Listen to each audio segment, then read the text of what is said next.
Hello. सो ellipse continue करते हैं। तो लास्ट वीडियो लेक्चर में हमने नॉर्मल्स देखा, तो अभी कुछ क्वेश्चंस हैं। तो इस क्वेश्चन में क्या हो रहा है कि लेटेस्ट सेक्टम के एक एंड पॉइंट पर नॉर्मल ड्रॉ की। वैसे लेटेस्ट सेक्टम, इसमें दो लेटेस्ट सेक्टम होती है तो चार एंड पॉइंट्स होते हैं।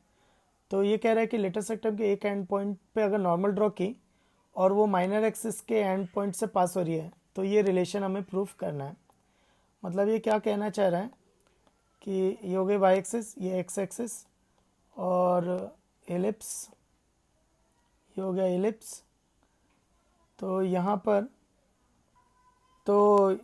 क्या होगा, अगर कोई लेटेस्ट सेक्टम बनाई हमने तो ये लेटेस्ट सेक्टम है। तो ये क्या कह रहा है कि लेटेस्ट सेक्टम के एंड पॉइंट पर अगर हमने नॉर्मल ड्रॉ की तो लेटेस्ट सेक्टम, ये लेटेस्ट सेक्टम हो गया S1। तो ये S1 फोकाई हो गई ए कॉमा 0। तो ये L1 और ये L1 डैश।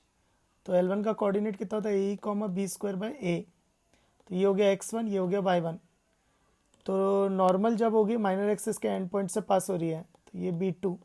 तो ये 0 कॉमा माइनस बी, ये b1, ये 0 कॉमा बी। अब कॉमन सेंस है कि अगर L1 की नॉर्मल है तो b2 से पास करेगी और L1 डैश की नॉर्मल है तो b1 से पास करेगी।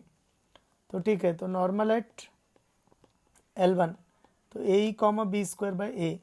तो नॉर्मल की इक्वेशन क्या होती है, A square X upon x1 minus B square Y upon y1 is equal to A square E square. तो यहाँ पर x1 हो जाएगा ए और y1 हो जाएगा बी स्क्वायर बाय ए। तो इसको रख दो। तो ये A square X upon A square A minus B square Y upon y1 B square by A is equal to A square E square. इसको ए कैंसिल, तो A X upon E minus A Y is equal to A square E square. A cancel हो गया तो x upon E minus Y is equal to A E square. तो ये आ गए normal की इक्वेशन लेटेस्ट रेक्टेंगल के and point पर। अब मान लो ये b2 से पास हो रही है यानी 0 कॉमा माइनस बी से। तो मुझे प्रूफ करना है। तो x की जगह 0 आ जाएगा, y की जगह माइनस बी आ जाएगा। तो ये b is equal to A E square. तो यहाँ से b बाई ए आ गया ई स्क्वायर। और इसेंट्रिसिटी का फॉर्मूला होता है 1 minus B square by a square. तो ये हो जाएगा 1 माइनस ई रेस टू 4। तो E square plus E raise to 4, तो E square plus E raise to 4 is equal to 1। So hence proved. Next ये अच्छा क्वेश्चन है।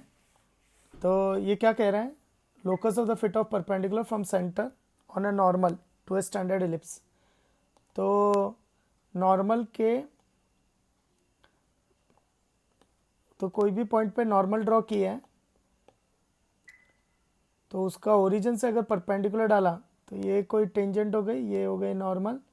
तो इसका ओरिजिन से परपेंडिकुलर डाला तो इसके फुट ऑफ परपेंडिकुलर का लोकस निकालना है। तो देखो ओरिजिन सेंटर, तो सेंटर हो गया 0 कॉमा 0। पॉइंट अपन ने मान लिया A cos theta comma B sine theta. Parametric, parametric ईजी जाता है, क्यों? क्योंकि थीटा एलिमिनेट करना होता है, ट्रिग्नोमेट्री चल रही होती है, तो ये थोड़ा ईजी जाता है। तो सेंटर से परपेंडिकुलर डाला, दैट इज एफ, और एच कॉमा के, तो इसका लोकस निकालना है। तो ठीक है, तो मैं क्या करूँगा, मैं नॉर्मल एट पी लिखूँगा। तो 2D कोऑर्डिनेट ज्योमेट्री में ये अप्रोच बहुत काम करती है। एक ही चीज़ को दो बार लिखो, एक ही चीज़ को दो अलग अलग तरीके से लिखो, और both are same by comparing. तो पी एफ जो है वो ओ एफ के परपेंडिकुलर एक लाइन है, और पी एफ एक नॉर्मल भी है। तो पी एफ एक नॉर्मल है, तो नॉर्मल की इक्वेशन क्या हो जाएगी, A X upon cos theta minus B Y upon sine theta is equal to A square E square. तो ये नॉर्मल की इक्वेशन हो जाएगी। दूसरा, ये पी एफ सी एफ के परपेंडिकुलर है। सी मतलब सेंटर, तो सी मैं ले लेता हूँ सेंटर। तो ये सी के सी एफ के परपेंडिकुलर है। तो ठीक है, तो P F is a line which is perpendicular to C F. So perpendicular to C F. तो मुझे क्या चाहिएगा, y minus Y one is equal to slope into X minus X one. अब स्लोप कहाँ से आएगा, तो स्लोप ऑफ सी एफ से निकलेगा। तो सी एफ का स्लोप होगा के बाई एच। तो पी एफ का स्लोप कितना होगा, नेगेटिव रेसिप्रोकल, तो माइनस एच बाय के, नेगेटिव रेसिप्रोकल, तो माइनस एच बाय के। इसको तमीज़ से लिखेंगे तो मेरी नॉर्मल की इक्वेशन आ जाएगी। तो K Y minus K square is equal to minus H X plus H square, तो H X plus K Y is equal to H square plus K square. तो अब देखो ना, first and second are same, तो first and second both are same, तो both are same by comparing,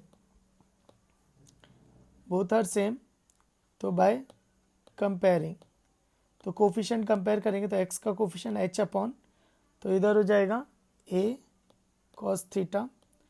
similarly y का coefficient compare करेंगे तो k और b minus sine theta is equal to, अब कांस्टेंट टर्म कंपेयर करेंगे तो that is H square plus K square, और इधर हो जाएगा ए स्क्वायर ई स्क्वायर।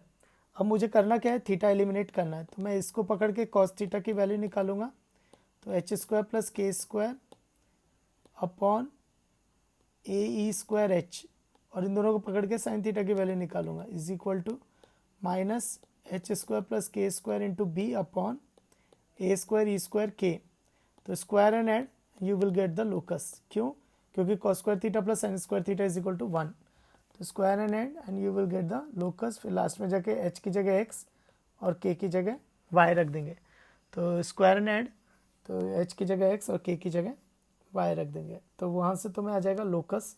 तो locus of the feet of perpendicular, तो सेंटर से नॉर्मल पे जो परपेंडिकुलर डाला तो उसको बोलते हैं fit of perpendicular, F is a fit of perpendicular. तो सो लोकस हो जाएगा, स्क्वायर एंड ऐड कर दो, एंड एच की जगह एक्स के की जगह वाई, तो you will get the locus.